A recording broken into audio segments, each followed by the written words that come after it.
Today we are looking at a case from the late 19th and early 20th century. So sit back as we go to Australia and New Zealand. The early life of Robert Butler is somewhat a mystery. In fact, if his real name was Robert Butler is also not certain. Some documentation suggests that he may have been born around 1847 and come from the town of Kilkenny in Ireland. But there are other reports that show he may have been born in the English town of Bury near Manchester. In the early 1850s, when Robert was a very small child, he arrived in Australia with his family. At the time, most major world economies were experiencing an economic slowdown. So when gold was discovered near the town of Bathurst in New South Wales in early 1851, many people from the British Isles emigrated to Australia. It is estimated that in excess of 2% of the population packed their bags and boarded ships bound for the Australian states of New South Wales and Victoria, and amongst them were Robert's parents. Robert only received a very basic education, as at the time in Australia it was not compulsory for children to attend school, and those who did often only attended for a few years. The decision on whether or not a child should go to school was left to the parents, who would usually send their boys for a short time, while their daughters would stay at home, helping their mother. In 1854, schools known as ragged schools were established in Hobart, Sydney and Melbourne. These were free and provided education for children from poor families. It was one of these institutions that it is believed Robert attended. In 1860, Robert was arrested in Melbourne for vagrancy. At the time, it was a criminal offence to sleep in any deserted or unoccupied building, in the open air or in any cart or wagon, and not having any visible means of subsistence. When he was asked his age, Robert replied that he was 13 years old, and he was sentenced to a year in prison. A few months after his release, his situation didn't improve, and he was again incarcerated. Over the next few years, Robert spent his time in and out of prison. He was convicted of stealing a watch, and later of robbing a gentleman. He didn't just stay in the cells, he was sent to do long hours of manual labour, building roads and transporting rocks from quarries. This was hard work, especially during the Australian summer, but Robert knew that if he did well, he may get his sentence reduced. He also studied while in prison in an attempt to educate himself. In 1876, he was released and decided to leave Australia and try and start a new life in New Zealand. At the time, New Zealand was developing a national infrastructure, and the country was investing heavily in the construction of roads and railways. The provincial governments that had been established in the 1850s were abolished, and at the end of 1875, elections were held, which led to national politics starting to assume greater importance. With Robert's experience in road building, New Zealand seemed like a good place for him to go and try and restart his life. However, Robert didn't consider that he was best suited for manual work and managed to find himself a position in a school in the town of Cromwell on New Zealand's South Island. In 1862, gold was discovered in the area, and the town grew significantly as thousands of miners relocated there. It was strange that Robert was able to work in a school, as he had received so little education. But not only did he teach children, he also set up a night school for adults. His attempt to lead a life free from crime seemed to be quite successful. But when £75 was stolen from the school priest, an investigation followed, and before anyone was charged, Robert left his job and left Cromwell. He travelled 140 kilometres to the coastal town of Dunedin. This was the place that had seen the highest population increase in the whole of New Zealand during the 1860s. Although initially due to the discovery of gold at Gabriel's Gully in 1861, the town had established many commercial and industrial businesses, and with its natural harbour and the arrival of the railway in the early 1870s, Dunedin became not only a very beautiful place, but also a very prosperous one. Work was easy to find, but instead of looking for a job, Robert went back to his criminal ways. He broke into the Queen's Theatre on the 23rd of July 1876. He stole various items, including 2 pistols, and on the 1st of August, he entered the residence of the Bishop Patrick Moran, where he stole various personal items. Everything he took had to be easy to carry and easy to sell. He carried on his housebreaking until the 8th of August, when he was arrested. The police managed to find some of the items he had stolen at a local pawnbroker who identified him, but Robert's years in prison had taught him many things, so he gave the police a false name. He was tried on the 2nd of October 1876 in Dunedin Supreme Court and eloquently spoke of how he robbed out of necessity and was not a hardened criminal. The judge took into account he had no previous convictions and sentenced him to 4 years in prison. This was considered to be a very lenient sentence for the time. Robert was experienced in how to act in prison and never got into any trouble. Due to his courteous manner and good behaviour, he was released early on the 18th of February 1880. With the assistance of the prison governor and Detective Robert Bain, he was given the opportunity to work at a local paper called the Evening Star. It was thought that some stories about life in prison may deter people from committing crime. But Robert found writing articles difficult, so instead he was sent to work levelling some reclaimed ground, something he had previously undertaken in Australia. Robert, however, only lasted a few hours, as he found this work too hard. Detective Bain became concerned about how he would earn money.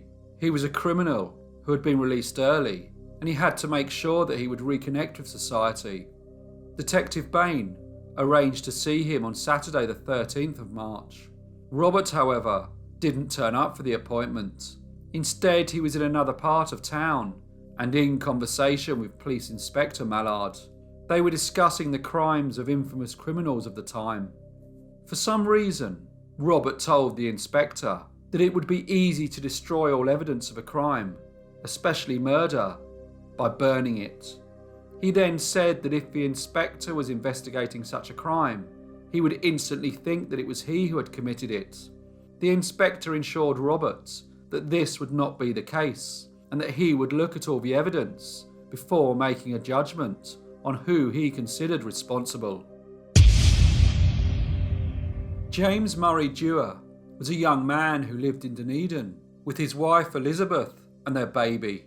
They were a well-liked couple who resided in a small cottage in Cumberland Street. James worked as a butcher while his wife stayed at home taking care of their baby. On the 13th of March, the talk in the shops and homes in Dunedin was of the fire that had broken out in the home of Mrs. Stamper, a well-known and well-respected local solicitor. The house had been completely destroyed, and the police were trying to ascertain if this was a deliberate act. 2 days later, in the early hours of Sunday the 14th of March 1880, a man named Mr. Robb, who lived in the house opposite to the Dewars' cottage, was sleeping with his bedroom window open, but he was suddenly awoken by the smell of smoke. He looked out of the window and noticed that the smoke was coming from the small cottage on the other side of the street. He rushed to his son's bedroom and informed him of the events outside. Fortunately, his son, named James, was part of the town's volunteer fire brigade. The 2 men hurried over to the cottage. It was only a small residence. James looked for access and saw that the back door was open. He entered by crawling on his hands and knees. He shouted for the couple to wake up, but could only hear a faint groaning sound. As he reached the bedroom, he discovered a woman. He managed to drag her to safety before returning to put out the fire in the bedroom. As he did, he saw the body of Mr. Dewar and his baby daughter. It seemed that Mr. Dewar had been attacked and that the baby had died from the smoke. He noticed that next to the bed there was a blood-stained axe. When the authorities arrived and inspected the property, they found a candlestick on the floor which they presumed that once Mr. and Mrs. Dewar had been attacked, the perpetrator had used to set fire to the bed. The front window of the lounge was also open, and there was a boot print on the window frame, which suggested that this is how the attacker had entered the cottage. Some jewellery was scattered around, and a knife was found outside on the grass. The lady who had been pulled from the fire was Elizabeth Dewar. She was taken to hospital, but died a few hours later without ever regaining consciousness. The cause of death was due to injuries to her head. Neighbours were interviewed, and it was noted that there was still a light on at the cottage at 11 p.m. the previous night. The crime sent shockwaves through the peaceful town of Dunedin, and residents were anxious that the perpetrator of such a terrible crime should be caught and brought to justice. Detective Bain led the investigation. He was soon contacted by the landlord of the Scotia Hotel, who informed him that on Thursday, the 11th of March, Robert Butler had come to the hotel, and for some reason he went out on the morning of the 12th and didn't return to his room until early on Sunday the 14th. He then gathered his belongings and left. A description of Mr. Butler was released, and Detective Bain spoke to witnesses who had seen him in the area after the crime. At dawn the following day, 2 policemen saw a man about 15 miles outside Dunedin. When they confronted the gentleman, he threatened the 2 constables with a gun, but unperturbed, they managed to overpower him and escorted him back to the police station. A search of the suspect revealed that he had in his possession the glasses of the solicitor, Mr. Stamper. When asked how he came about them, Robert confessed that he had broken into the house and set it on fire. However, he denied any involvement in the deaths of the Dewar family. Meanwhile, the police started to gather evidence. The clothes that he was wearing on Saturday the 13th and Sunday the 14th of March were found, and it was noted that they had very minute traces of blood on them. They were discovered neatly folded under a bush on a hill overlooking the Dewar's cottage in Cumberland Street. Along with his clothes, there were 2 empty tins of salmon, identical to 5 tins that Robert had purchased on the 13th of March, and the same as the 2 tins he had on his person when he was arrested. It was considered that there was enough evidence against Robert Butler, and he was charged with the Cumberland Street murders. The trial of Robert Butler started at the end of March 1880, and he decided to conduct his own defence. He pleaded guilty to the charge of robbing Mr. Stamper and setting fire to his house, but pleaded not guilty on the charge of the murder of the Dewar family. During the trial, he spoke very eloquently, and although he was advised by his own legal counsel, he conducted all the cross-examinations himself. He told the court that the reason some of his clothes had bloodstains on them and that he had scratches on his hands when arrested was because he had walked through some bushes which contained thorns. The Crown told the court that Robert Butler's motive to breaking into the Dewars' home was to rob them, but Robert reminded the jury that the Dewars were not wealthy and there were far more affluent properties to break into. It was his opinion that the perpetrator of this horrible crime was someone who held a grudge against the Dewars, not someone wanting to break into their house in order to commit robbery. Robert Butler's performance in court was impressive, and in his closing address, he spoke for over 6 hours. He reiterated the main points of the case and insisted that any evidence against him was only circumstantial, and there was no proof that he had committed the crime. The jury was sent out to deliberate, but returned an hour later. When the judge asked whether they found the defendant guilty or not guilty, the foreman replied, "Not guilty." There was a sigh in the courtroom. The judge still sentenced Robert Butler to 18 years in prison for the crime of burglary and arson at the house of Mr. Stamper. The people of Dunedin were shocked by the verdict and demanded a retrial. The newspapers reported that the Minister of Justice had stated that unless new evidence was found, the case would not be retried. Robert knew how to act in prison, and in 1894 was released early for good behaviour. The authorities were aware that he would not be welcome in Dunedin, and as part of his early release, Robert agreed to go and live in Rio de Janeiro. He did not, however, have any plans to stay in South America for long, so when he was able, he boarded a ship bound for Australia. In April 1896, he was seen in Melbourne, and the authorities decided to watch him and record his whereabouts.